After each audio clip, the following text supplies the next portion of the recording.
Cheikh Ahmed Tidiane, nous allons, si vous le voulez bien, aborder un chapitre, l'islam et la science. Vous avez une question à poser là? Enfin, moi, je voudrais vous demander quel est l'avis du chef religieux pour la greffe du cœur.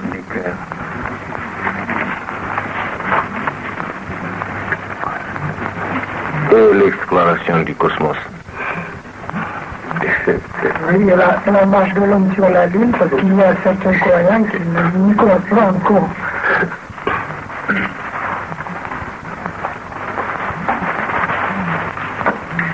Mais on a 1000 raisons de dire que la science n'est qu'un des 1000 aspects de la sagesse divine. L'Eucharistie, chez les chrétiens,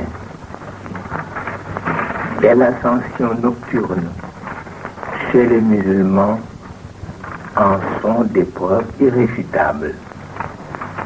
Pour le Coran et la Bible, c'est là le point culminant de toute science appliquée et même de toute recherche scientifique. C'est la science en perpétuelle transcendance. L'argument de l'ascension n'est autre chose qu'un Apollo transcendé. Le sacrement aussi reste une manière biblique de transcender toute substance ou la substance qui se transforme en énergie éternellement régénératrice. Quoi de plus beau pour une créature que d'être plus près des réalités à travers lesquelles il lui est facile de saisir son créateur. Les califes de l'islam, Rachid par exemple, et El-Amin, El-Ma'moun, ne sont-ils pas les premiers à s'intéresser à la conquête de l'espace? Bamat l'a démontré avec sa verbe habituelle dans son livre Visage de l'islam. Cela fait rire. Des camarades me disent, le Coran considère que tous ces savants n'ont accès qu'aux apparences de la vie terrestre. Alors je les ai priés de dire s'ils ont, eux, musulmans, s'ils ont accès aux profondeurs. Haj Malici s'est toujours moqué d'une telle naïveté. Il l'a dit, un nouveau livre sacré serait beaucoup plus sévère à l'égard des musulmans que ne l'est le Coran à l'égard des Juifs. Mais c'est lui qui l'a dit, Haj Malici. Nous vivons à l'ombre de nos propres fantaisies, ça. C'est une de ses expressions. Il faut toujours concilier les apparences et les profondeurs. L'on rétorque encore que l'existence des savants athées donne raison à ce verset.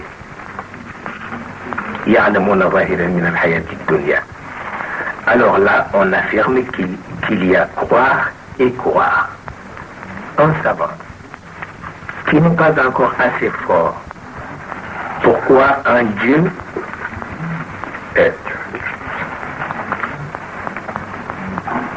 Oui, un savant qui n'est pas encore assez fort pour croire un Dieu lui-même, croit quand même à la science qui est quelque chose de Dieu.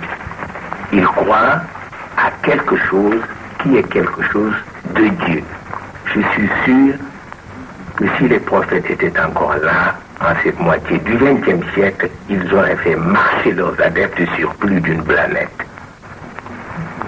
L'humanité d'aujourd'hui et de toujours mérite que ces guides spirituels soient à la dimension de leur siècle. Le reste, c'est affaire de mauvaise foi. Et la mauvaise foi moi je n'aime pas ça, c'est agaçant. Je crois que c'est ça. Et pour les greffes, ou ce que vous appelez la transplantation des organes humains, les patients s'y soumettent tout naturellement, sans pour demander l'avis des autorités du culte. Ça, c'est normal. Je ne vois pas pourquoi l'islam d'aujourd'hui s'y opposerait. Dans ce domaine, la conscience du médecin reste le miroir ou reflète l'image de la loi divine.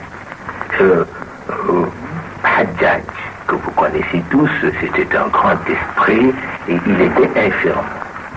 Il se servait d'un instrument à la forme d'une jambe pour marcher. Si la transplantation était nécessaire à son cas, ne l'aurait-il pas facilement accepté? Et pourtant, tout le monde connaît Hajjaj. Et il y a quelque chose qui, aux yeux des docteurs, est beaucoup plus grave et qu'aujourd'hui, on admet par ce constat. La nécessité de le faire, c'est de soumettre les patients au contrôle, les patientes, les femmes, au contrôle indiscret des médecins hommes, parce qu'il n'y a pas de médecins femmes. Vous voyez, c'est une question d'orgueil, une question de jalousie. Vous savez, il y a des traditions arabes que l'on essaie de nous transmettre comme étant des lois coraniques.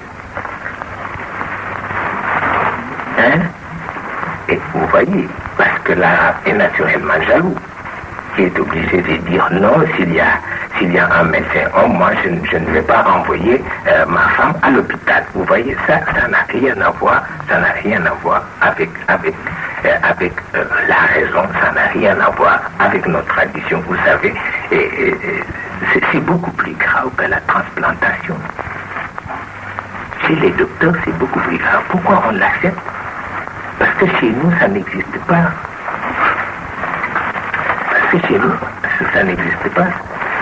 Parce que certains textes ne sont plus à la même hauteur que cette volonté insaisissable qui fait avancer le temps. C'est tout. À vous entendre parler, on a l'impression que dans l'islam, ce qui est le plus important, c'est le pouvoir d'interprétation. Mais c'est toujours ça. Mais c'est toujours ça. Mais c'est toujours ça. Oui, mais je crois qu'il est quand même nécessaire d'insister là-dessus. Oui, mais c'est toujours ça. Sans tuer l'esprit, bien sûr. Oui, c'est ça. Non, l'esprit, tant que la lettre. Oui, vous savez, la lettre pour nous, c'est sacré. Ça, je l'ai dit tout à l'heure. Le Coran est à la fois un point de référence et une source de purification. Il faut réciter, ça c'est la parole du prophète, on n'y peut rien. On conserve les textes, c'est sacré. Ça, c'est une chose. L'interprétation de l'esprit en est une autre. C'est cet aspect-là qui nous intéresse, parce que quand on récite, on est dans sa chambre. Ça, on n'a pas besoin de l'assistance publique. Vous êtes d'accord là-dessus. Mais quand on interprète l'esprit, là, on est en contact avec le public. Donc, il ne faut pas essayer de faire des anciens des maîtres d'aujourd'hui. Ça, c'est pas possible. C'est que la difficulté peut-être, monsieur, si réside en ceci, que les gens, au lieu de penser comme vous que le Coran, c'est la parole du prophète, comme vous l'avez dit tout à l'heure, ils pensent que c'est la parole de Dieu, que c'est le verbe en soi. Oui, et que par conséquent, on ne peut pas y revenir. Je dis que le prophète nous a dit que les textes sont sacrés. Là, automatiquement, on ne dit rien, on récite. C'est une source de purification. Ça, c'est autre chose. Mais l'esprit, nous avons besoin de l'interpréter selon les réalités de notre temps. Vous savez, les réalités appartiennent à Dieu. C'est comme le Coran, les réalités. C'est comme le Coran.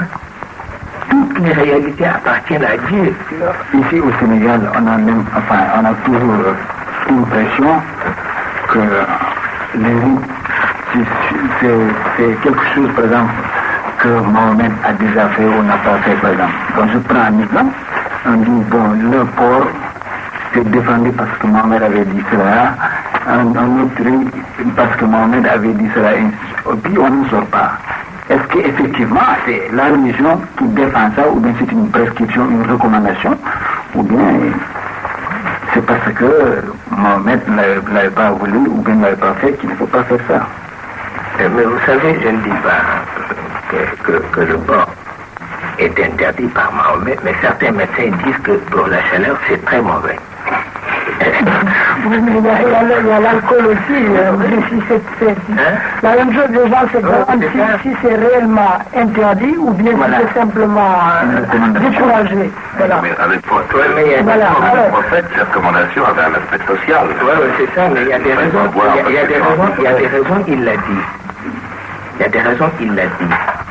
Ça, c'est bien avant Mahomet, parce qu'un grand arabe, un grand penseur arabe a dit la ashrab ma yashrab aqli.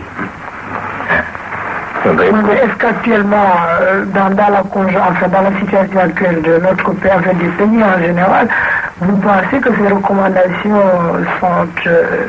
sont toujours recommandables? Ah, vous savez, il y a des musulmans qui boivent, ça c'est normal, parce que, je vais vous dire une chose, parce que, vous savez, je l'ai dit, je n'essaie même pas de réhabiliter le péché. Je n'essaie même pas de réhabiliter le péché. Mais vous savez, ici, regarder une femme, c'est interdit. Oui. Lincer un homme, c'est interdit. Pourquoi on le fait ici? Même les chefs religieux le font. Moi, j'ai vu ça. Ils regardent les femmes. Mais c'est la vérité, mais c'est interdit entre nous. Oui. Hein, c'est interdit. Mais pour l'alcool, je crois que c'est beaucoup plus grave. C'est bien spécifié. C'est bien spécifié dans le Coran. Oui, mais ça dépend parce qu'il y a des causes. Vous savez, ça provoque, si l'on peut dire, des disputes et une sorte ça provoque un désordre. Oui. C'est ça. Je l'ai dit tout à l'heure, un arabe, bien avant Mahomet, a dit « La ashrab ma yashrab aqli ». Je refuse de boire ce qui va boire mon intelligence. Ah oui. Est-ce qu'il est permis, par exemple, dans la religion, cher Ahmed Tijane, de se demander pourquoi Dieu a donné tel commandement et de se poser une question sur les motivations de Dieu ou du prophète? Est-ce qu'il est permis de le faire? Ah oui, parce que il faut lire le Coran. Il faut lire le Coran. Il dit l'alcool est interdit parce que ça provoque des disputes, parce que ça risque de... vous savez, la personnalité du croyant est très importante pour l'islam. Il ne faut pas qu'il essaye de prendre de l'alcool qui risque de... Vous savez, parfois on est dans un état, c'est curieux, mais c'est ça, il y a un grand poète arabe qui l'a chanté, parfois on est un peu comme parfois on est un peu comme un lion, parfois comme un singe, mais c'est vrai, parce que l'alcool, ça a des... Oui, mais ça c'est le fait social. Mais est-ce qu'il y a une sanction? Vous savez, la sanction religieuse, oui. D'après le calife, le deuxième calife de l'islam, Omar ibn al-Khattab, lui, il avait l'habitude de construire une prison là où il met ceux qui boivent. Mais est-ce que monsieur, si ce n'est pas parce qu'on dit que c'est le premier calife, Ali, c'est à cause de lui justement que le verset est descendu, parce que, je sais pas, auparavant, il s'était trouvé en état d'ébriété à la prière, ça n'avait pas été tout à fait comme ça. Alors, la révélation est venue, le prophète a dit, bon, l'alcool, il ne faut pas y toucher. Est-ce que ce n'est pas par réaction à Ali avec lequel il ne s'entendait pas que le deuxième calife Omar ibn al-Khattab a pris la décision d'interdire à partir de son Khalifa, toute absorption d'alcool. Non, ça c'est le Coran qui le dit. Ça c'est formel et un peu sévère là-dessus. C'est formel, mais vous savez, c'est comme tous les autres péchés. Je vous dis que l'adultère est beaucoup plus grave. L'adultère est 1000 fois plus grave. Et on le sait. Comment on mange ici? Mais c'est la vérité. Hein? C'est la vérité.